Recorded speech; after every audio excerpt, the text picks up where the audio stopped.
Everybody, Michael Richards here with Elite Athletic Performance. Going to go into our next video on nutrition for athletes. To dive right into it. I got a little long in our last video, so I'm gonna try to keep things short and sweet and get right into the nuts and bolts of it. And I'm gonna change up just one thing. I have been doing this at the end of the videos. I'm gonna start doing it at the front.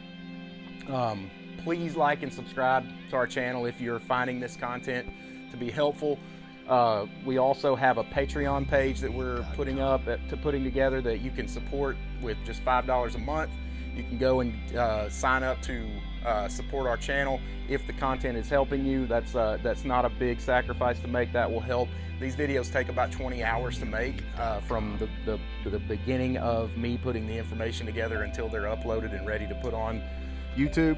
So it's a lot to do when you still have a facility to run and all that stuff. The information is there. We could churn these things out a lot faster if we could just hire some of the editing and stuff to be done, but it's just not in the budget, to be honest. So anyways, please like and subscribe, comment any questions you have. That would be great. It helps with the algorithm. You all know that stuff, just super helpful. I've been doing a devotional at the end of each one, and I'm gonna stop actually reading the devotional, and I just leave it here for you to read. Hopefully if you have any questions or want to talk any more about those, I'd be happy to do well, but I don't want to sound like I'm preaching or something, because I'm not a preacher. So who am I? Michael Richards. I'm the owner of Elite Athletic Performance. If you care about my background, you can find it there on our website to find out a little bit more. Like I've said before, I have a unique background, not an awesome background, just a unique one. So you can check some of that out and some of the other things that we've got going on. So first off, goal for this video is to have more actionable pieces of information that you know to be true.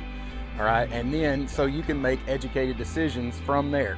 Whenever I have something that I'm trying to figure out and I don't have all the answers, I will take, and I know that I'm not the only one that does this, so I will take what I know. You know, if I know this to be true, I know this to be true, and then basically I will start connecting the dots in between until I can figure out a reasonable path or a plan, or however, whatever I'm trying to do. And so that's what I'm trying to do, is give more things that you can know, because you're never going to have all of this stuff completely figured out.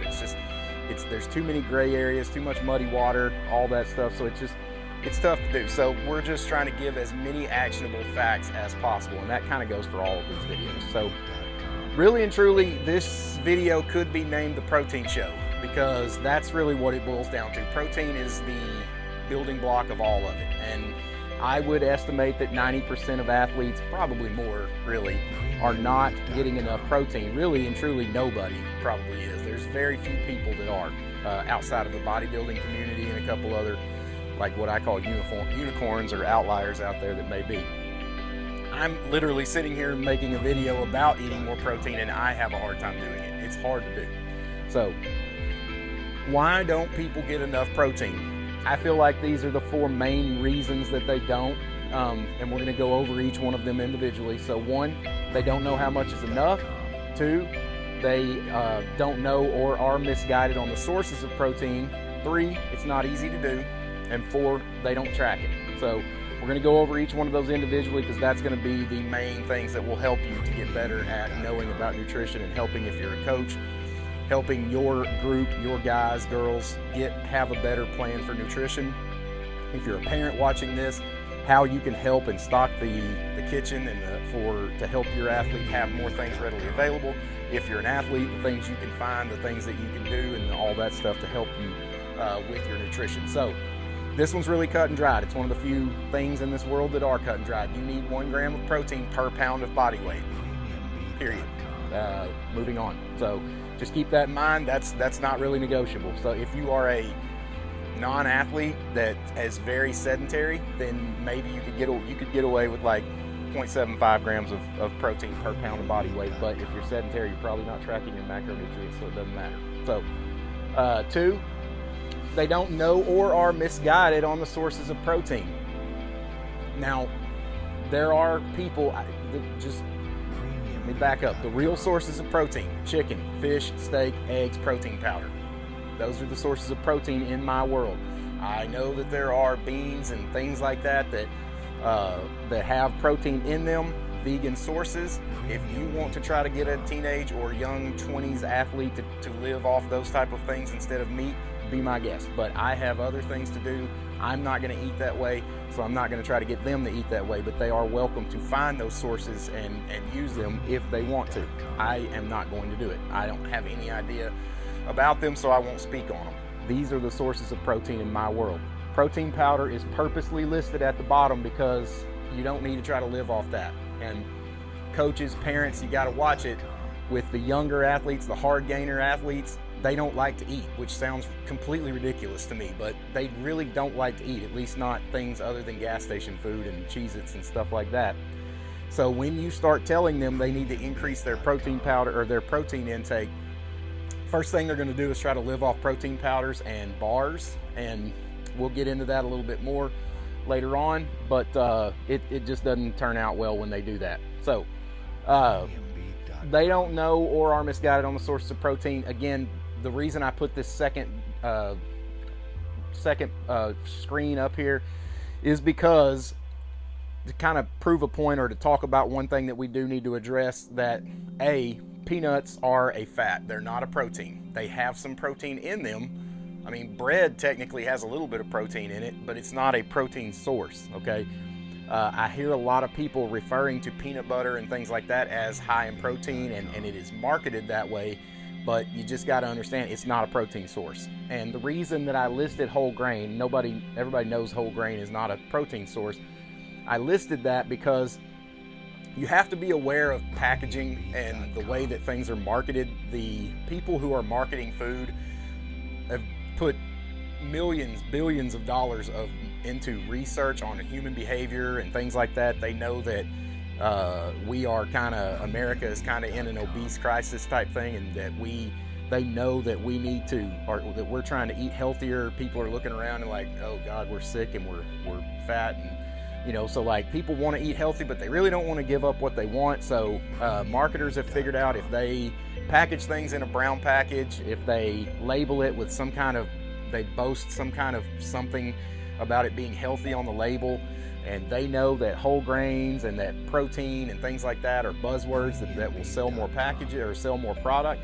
So a lot of like peanut butters, things like that, it'll say excellent source of protein. That's just not true, but lobbyists exist and allow them to do that, so that's the way it is. Whole grain, I literally graduated from college with a nutrition degree, and I have no idea what good whole grain is or what they're trying to accomplish, what they're trying to tell us with that, but it sounds healthy, so that's packaged and put on there. So that's my point. Just be aware of how things are marketed. Just because it says it is an excellent source of protein, that's relative. So it's a little bit more of a marketing thing than it is an actual source of protein. It is a source of a little bit of protein, not an excellent source of protein. Hey, what's up everybody? Just wanted to take a quick moment to tell you about our Patreon page. This is a way for you to support our channel with, if you enjoy the free content that's coming out, if you find it helpful. I really appreciate you supporting us. $5 a month is all it takes, just to help to offset some of the production costs. The information is there, but these videos take about 20 hours of dedicated work to get from planning all the way to edited and downloaded. So anything that we can do to streamline that will make the information come out quicker. We can churn out things and put more information out there and help more people. So obviously $5 a month is all it takes if you want to support the channel more. Honestly working on ways to thank you for any larger support. I thank all of you for any support. But the $25 a month all access patron will receive some free downloads once we start making digital products. The first 5 people to join that, if you sign up for $50 per month, they help give you a hug or whatever, but get 25% off merchandise and just basically every free digital product from now until the end of time. So I appreciate you guys watching regardless. Don't forget to like and subscribe. Number 3, it's not easy to do.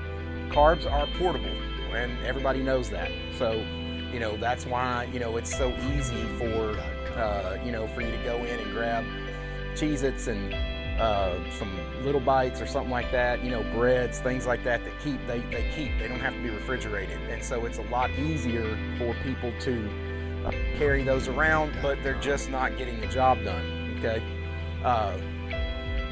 I do want to address something that I feel like this needs to be said. I've probably, if I were to ask certain people, they would tell me not to say this, but I don't care. So I personally eat meat every day that's been at room temperature all day. And I've been doing that for probably 2 decades, and it's fine. I kind of feel like people think that, like, and you could, I don't think she'll watch this, so I can include my wife in this. It's like people think that they have to, when they get a meat out of the refrigerator, like if it's been cooked already and they get it out of the refrigerator, it's like they're scrambling as fast as they can to eat it before it gets to room temperature. They get it microwaved and eat it before it gets back to room temperature, because there's immediately going to be this bacteria on it that's like this flesh-eating thing that's going to kill you or something like that. It's just not like that. So, like, you can pack a sandwich with a bunch of meat on it and get it out of the fridge at 7 o'clock in the morning when you leave for school or work or whatever, and it will still be fine at 4 o'clock, as long as it's not like July and you leave it on your dashboard. You need to bring it inside and keep it in the air conditioning or something like that in the summer, but, like, it's just not that big a deal. So, like, some people look at it and they go, well, I can't eat meat. I'm gone from the house all day. I'm not around a refrigerator and I'm not packing an ice chest. Yeah, well, I mean, I have a refrigerator, but me too, still. Like, it's just not that big a deal. So you'll live, pack some stuff. Like, there's literally a steak sitting on my desk right now that I'm going to eat for lunch. It's been sitting there since this morning. It's not going to touch the refrigerator all morning. And if I don't eat till 2 o'clock, I'm still going to come in and eat it, and it will be perfectly fine. And I've been doing that for a really long time. So you don't have to refrigerate meat immediately, and it's not going to kill you or anything. You can carry meat with you and eat it throughout the day. So there's that rant. Get that out of the way. Number 2, if number 2 is out of the question, you're soft. But if it's out of the question, Alberto Meat Company makes these chicken strips and chicken. It's a grilled chicken lean source of protein that you can get, and they're prepackaged. The other part of carrying meat with you is you got to keep up with Tupperware and all that stuff, which isn't that big a deal, but some people look at it like it is. The throwaway containers really bother me for some reason. I'm not really a hippie, but, like, that type of stuff, if you can, cut down on that waste, it just seems a little bit silly to me. But anyways, so Alberto Meat Company makes the chicken. It's really good. It's got a sauce with it. They got like a buffalo, and I can't remember the other 2 flavors, the spice seasonings that they have. But they're good. They're prepackaged. You can carry those with you. The only problem is, the only place I can find them, if you're in the southeastern part of the country, we have gas stations or convenience stores called Valeros, or Big Red Valeros, and I found them there, but that's about it. So if you find them, maybe one day Alberto will sponsor us and we'll be able to give out all kinds of Alberto meat products. That would be great, if you're listening, but until then, if you find another source or a place to buy them, I can't find them online or anything. The only place I can find them is those gas stations. So if somebody knows where to get them and finds them online, drop the link in the comments, because I would be very interested in that. And if you are in Arkansas, just don't buy them all from South Street over here in Benton, because that's where I get mine. So beef jerky, that's another really great source. There's some beef jerkies that are better than others depending on your budget. I really like organic beef jerky. I kind of splurge on that. It's a really good source of protein. It's responsibly sourced. But I mean, if you're on a budget, you're still trying to get your athletes some good protein. Jack Link's makes a good beef jerky. There's a couple other options. None of it's cheap, but for what you get, it's a lot better than feeding them, what I call stoner food. So, all right, now protein shakes. So you got to be careful with this. Basically, you have 2 protein shakes you can have a day, okay? And that's really what it boils down to. And I would consider a protein bar and a shake kind of the same thing, all right? So you got to be careful with that. You can't go living off of that, because obviously you've got to have whole foods. But, you want to control that situation the best as possible. A lot of people want to have a protein shake for breakfast, and then they maybe another one after they work out, and that's fine. But if your schedule makes it to where you really need that option to have that second protein shake later in the day, you know, maybe just your schedule's crazy and 2 sports and all that type of stuff, you really need to try to get a whole food for breakfast, and then that way you still have your two shakes that you can use throughout the day, you know. And the main reason that I say we don't need to be eating more than 2 protein powders a day or having 2 protein shakes a day. Anyways, got to be careful with that. If you don't know what movie that is, we can't hang out. So,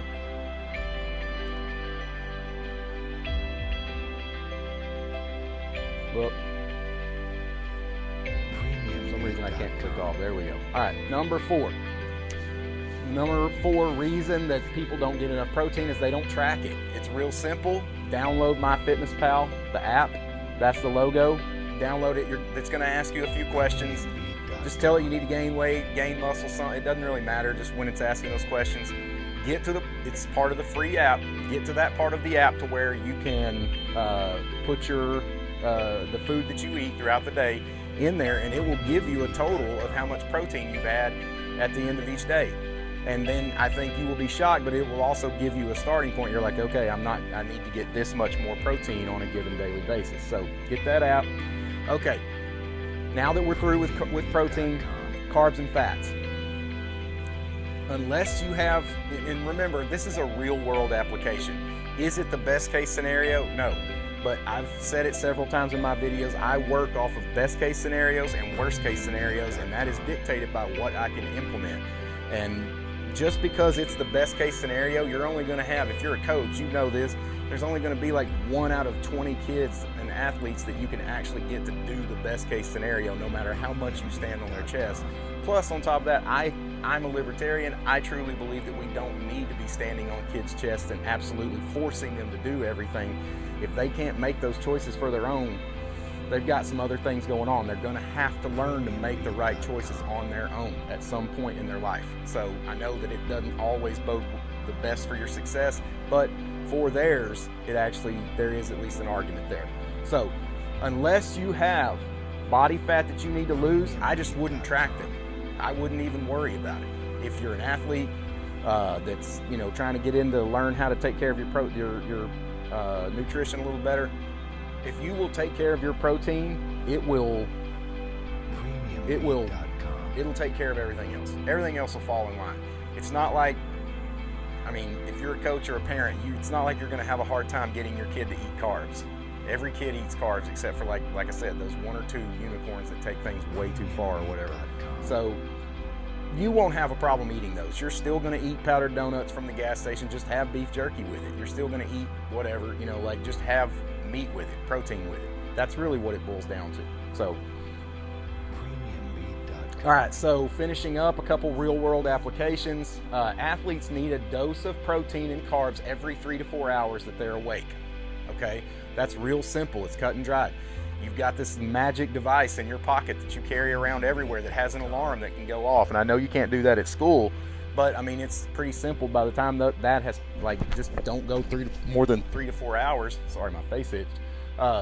Just don't go more than 3 to 4 hours without eating. So when you're not at school, set that alarm. All right. You need 3 meals and 2 to 3 snacks per day. All right. We'll get to this a little bit more in a little bit, but if it doesn't have protein, it does not count as a meal or a snack. Okay. That's just the way it is. So if you go to a gas station and you get Cheez-Its and a Mountain Dew, that does not count as a snack, okay? If you get Cheez-Its, a Mountain Dew, and Jack Link's beef jerky, it does count as a snack, okay? All right, so I'm just giving some pointers here that I find myself saying on a daily basis. I'm not asking you to enjoy everything you eat. I'm asking you to stop being a toddler about it. I eat tuna fish. I hate tuna fish. But I know it's good. It's got a ton of protein in it. It makes me not hungry, and I can keep going with my day and getting things done. Sometimes you just got to be a little bit more grown up about it. It's just not that big a deal if everything you eat isn't amazing. All right. So another tiny rant. Sorry about that. All right. So a snack or a meal without protein is not a meal. There is one exception. and that's almonds, peanuts, things like that. I know I went on a little bit of a rant earlier about peanuts because it's not an excellent source of protein, but if you are an athlete, and that still is true, but if you're an athlete, especially ones that are hard gainers that are trying to maintain your weight, your calories are 1 and 1A with protein. So you can take those almonds and fit 1,000 calories in the palm of your hand, okay? And they're portable, just like carbs, like we were talking about earlier. It's like the perfect source of calories that you can take with you, okay? You're not a big eater. You're probably gonna have somebody at some point, and this is actually something I forgot to put in the video, a little side note. You're probably gonna have somebody tell you, if you're a hard gainer at some point, that you need to eat like this mega shake, beefcake, 2,000, 5,000 calorie shake. And the problem is, you're gonna eat that shake, you drink that shake, and then you're not gonna wanna eat for like 18 hours. That's intermittent fasting. That's what I use to keep my weight down, under control. So that's the very last thing you need to do. All right, so when you've gone 5-6 hours without eating, that little handful of almonds would have made such a huge difference in you maintaining your weight, okay? So keep that in mind. If you don't have a nut allergy, you can use that. That's a really good trick. A sandwich, if you're gonna have to pack your lunch. Like, just get over that. You're gonna have to start packing your lunch. The school lunches are not gonna, they're doing the best they can, but it's not quite gonna be what we need. A sandwich that has 2 slices of meat on it does not count. That is not enough, okay? That's like a little bit of peanut butter spread on your bread. Like, we need an obnoxious amount of meat. It needs to be like the ongoing joke when you're eating with your friends at lunch and stuff. Like, they need to be able to notice and see from all the way across the school how big and how much meat is on that sandwich. And really and truly, you need 2 of them. But if it's got a really obnoxious amount of meat, then I'll let you get away with 1. So, all right, last thing, real world applications, last thing. And this is just, I try not to rant, but sometimes, it is what it is. You have to learn to think ahead. I can't tell you how many times I'll be talking to somebody that's trying to maintain their weight. We're standing there, they just got to the gym, it's 6 o'clock, and I'm like, all right, they're telling me how they're tired, they're exhausted, lost weight, they're frustrated. They just understand you're gonna have to run at practice. I don't like it either, but you're going to. Most coaches are gonna make you run. You're gonna be tired, you're gonna burn up a bunch of calories that you really needed. So they're telling me how they're tired, they're exhausted, they had to run at school, blah, blah, blah, blah, blah. And I'm like, all right, so when was the last time you ate? Oh, about 11:30 this morning. Well, it's 6 o'clock now, all right? I mean, I'm not a math expert, but like, that's more than 4 hours. So why? Well, and they'll look at me like I've got 6 heads, like I'm asking them to like run a marathon, and I'm like, you ate at 11:30. Did y'all start practicing at 11:30? No, I had school. I'm like, yeah, I know. So when did you start practicing? 2:30. So why didn't you eat something before 2:30, right? As you're on your way to practice, why not grab something to eat then? Well, I don't, and they look at me like I don't control that schedule. I can't, dude, it's not that hard. Like I said earlier, just stop being a toddler, think ahead a little bit, and you'll be able to fix a lot of these problems for yourself instead of just complaining about losing weight, all right? So, just like I said, how long is practice? And how long has it been since you've ate? And just know that going into it. And like I said, those almonds, that's the perfect place for those to come in.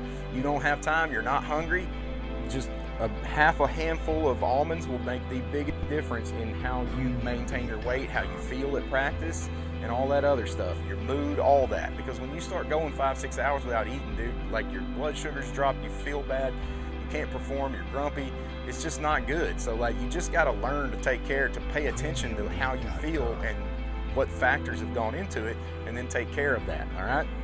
So, please like and subscribe. I hope you enjoyed the video. I hope it's helpful. Like I said earlier, we've got to get that number right there up. We got to get that number up. So go over, like and subscribe the channel, comment on the videos, like them all, and that would really, really, really make a big difference and help. I appreciate it, and I thank you guys for watching. I'll see you in the next video.